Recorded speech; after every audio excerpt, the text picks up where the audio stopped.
Hi, everyone. In this assignment, we're going to practice making an inclusive lesson plan, and we're going to really dive into what inclusive means in terms of your lesson planning.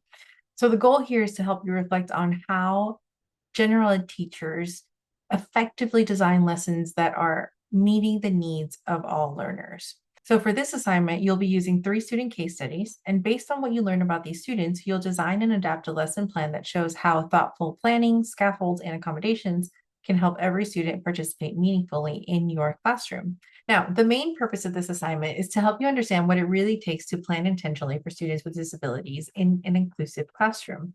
This assignment is really not about writing another long lesson plan from scratch, although an important skill. I very honestly do not care what the content of your lesson plan is. I also have no real care about where you got the lesson plan from, what format you're using. The purpose of this assignment is to understand how to embed supports and accommodations for students throughout the entirety of your classroom, of your space, in a way that is actually supposed to make that learning in that environment accessible and equitable. So as you work through the 3 case studies, you're going to think critically about how each student's unique strengths and challenges are going to be useful information for you to shape instructional decision making that you're going to be doing from that point. So, first thing you have to do for this assignment is to select a lesson plan. So, this could be one that you have turned in for another class. This could be something that you have already taught, something that you plan to teach, something that you would like to work on anyways. Take it from the internet, ask an AI bot to make one for you. That's fine. Do what you need to do with that. Like I mentioned before, I do not have a specific preference in this assignment for the format that you use. So you can use whatever you find, whatever your school gave you. You can use one of the Bennard College lesson plans, but your lesson plan does have to meet certain parameters. The first of those parameters is that it has to be a minimum of 45 minutes of planned instruction in a general education classroom. And this classroom has to be supportive, or at least created or inclusive of the idea that it has students with mild to moderate support needs in the classroom. I'm going to need to know the grade and subject. So 5th grade social studies, 11th grade chemistry, whatever grade and subject you're in, I need the context, right? And then I will need some sort of section in there called background information or prior knowledge or something in relation to that, just to primarily give me any kind of background info that I would need as somebody reading your lesson plan. Just anything you think I should be aware of. Sometimes a little like background information or justification or prior knowledge section is a helpful place to include in there. And I ask that you put a section like that in there. All right. So you selected your lesson plan. You know which one you're going to work on. Next thing I want you to do is read the case studies. So there are 3 students. You have to accommodate for every single one of these students. And for each student, you're going to select the grade level description that aligns with your lesson, with the grades that you intend to teach or get a credential in. The students that are in these case studies represent common profiles that you're going to likely encounter in one way or another in an inclusive classroom anywhere you go. And I say this because I created them out of students I have worked with. So I'm going to open these up and I'll show you what I mean by selecting a grade level. So first thing to remember is that you have 3 students to accommodate for. So we have Ethan, and any accommodations that we do for Ethan are going to be done in blue font. Then we'll have Karina, who will do any changes in green, and Mason, any changes in purple. The accommodations that you use or include throughout your lesson plan have to be integrated throughout the entirety of the lesson plan. It should not be simply a short reflection or a short section at the end of a lesson plan or a little box that says accommodations for students. That's not what we're doing in this lesson plan. We are integrating accommodations throughout the entirety of the lesson plan. And I have examples to show you what I mean. One other thing is that you should assume that these 3 students are in your class at the exact same time. You're planning for them all at once. All right, so if you scroll down, pages 2 and 3 are going to give you all the information about our first student, Ethan. What you should be doing here is selecting the most appropriate description based on the grade level of your lesson plan. So at the very top, we just get a big descriptor of Ethan. It's race, family, small family background, disability area. Then let's say that you are a multiple subject teacher or somebody going for a multiple subject credential and you're working 2nd grade, anything up to maybe 3rd grade. you are going to want to take all the information that is related to Ethan when he was in early elementary school. This is what Ethan's present levels of performance are for if you're working on an early elementary lesson plan. If you keep scrolling down, you'll find the same level of information for Ethan at the upper elementary and or slash middle school section. So you'll have an area here for Ethan specifically for upper elementary or middle school. And then last, we have an area here for Ethan up in the high school section. So depending on what grade your lesson plan is geared towards or working towards is the case study area that you should choose. So again, if you're elementary school, you're going to want the either early elementary or upper elementary. Middle school, you're going to go for the middle school. High school, you're going to go for high school. And you're going to do that exact same thing for Ethan, for Karina. And you'll see that they're set up in the same way. And you're going to do the exact same thing for Mason, who's here in purple. And they're set up in the exact same way. So you'll be doing this for each student. You're going to pick a grade area that aligns with your lesson plan.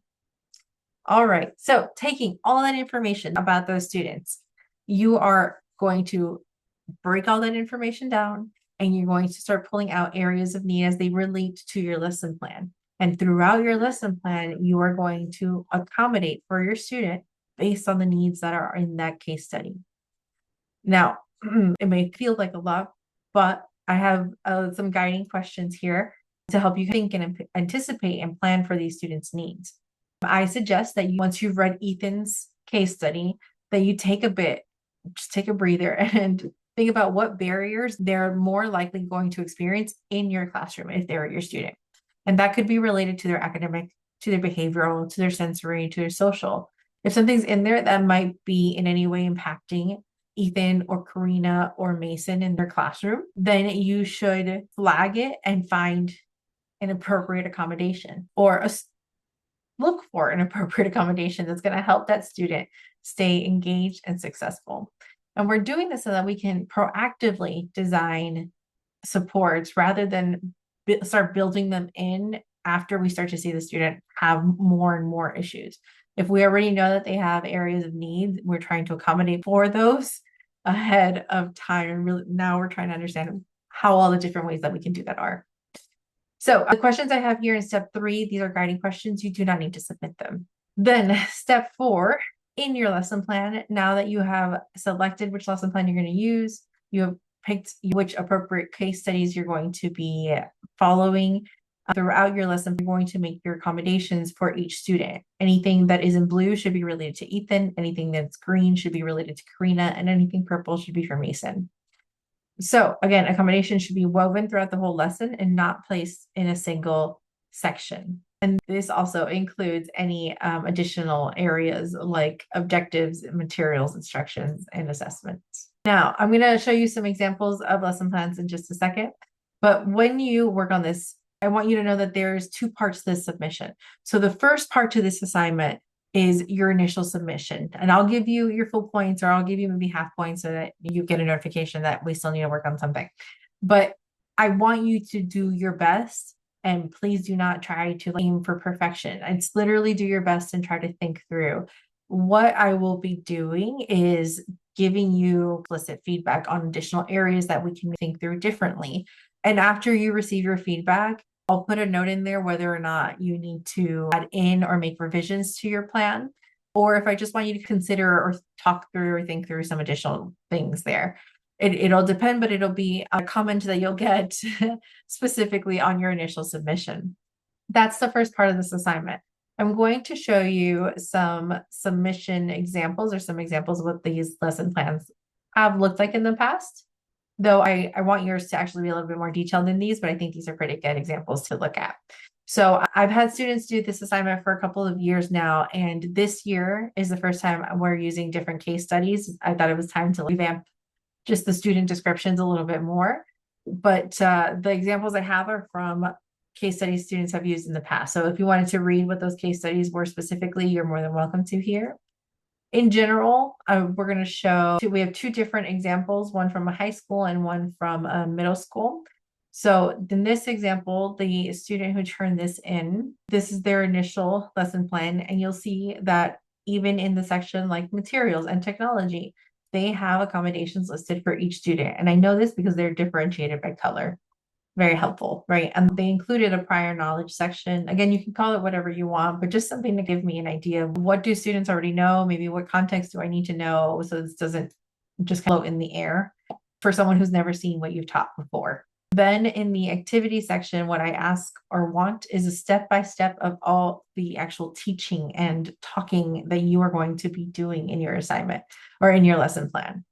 That give me the details step by step of what is supposed to be happening in the lesson that you're teaching. Even if it is a scripted lesson, you should be putting the script in there, and we're going to find ways to accommodate within the script. All right. So as you see, the student initially put in some areas, but not necessarily in all the areas. There's some things kind of missing around, let's say, direct instruction area, but throughout they wove and integrated, and they gave me bigger justification at the end. This assignment, again, a little bit different than what you guys have now. And then at the very end of their assignment, this is the level of feedback that you can expect, really going through and giving feedback or suggestions of things to add or change or look at differently. From there, this student took that feedback and made a revised version here. And I also have a revised or additional feedback in there for that student. It's really just to give you some examples, and I even have here what to look for. And the same thing for the second submission one that we have here. And you should look, I encourage you to look through these, they're pretty helpful. All right. So one last part about the lesson plan part 1 is that AI is allowed for this assignment. I will leave it up to you to decide how much of it to use. However, recall that if you use AI, you must submit or you must include a short disclosure statement at the end of your submission, just so we are all on the same page in terms of what was used to complete your assignment. And the rubric will be added right below for review. All right, so along with this is going to go lesson plan part 2. And the lesson plan part 2, it used to be something that was a lot heftier than this. And I decided to update it and change it just a little bit this year and to make it more of a very summative reflection. And so for lesson plan part 2, instead of what I had before, I really want you to maybe just think through the reflection prompts. And I ask that you do not use AI for this because I'm looking for your specific reflections. But this is a lower stakes submission. It's more of the reflection that I'm hoping that we can converse on online at least on how your experience was accommodating for the many different needs throughout your entire lesson. All right, and that is lesson plan part 1 and 2.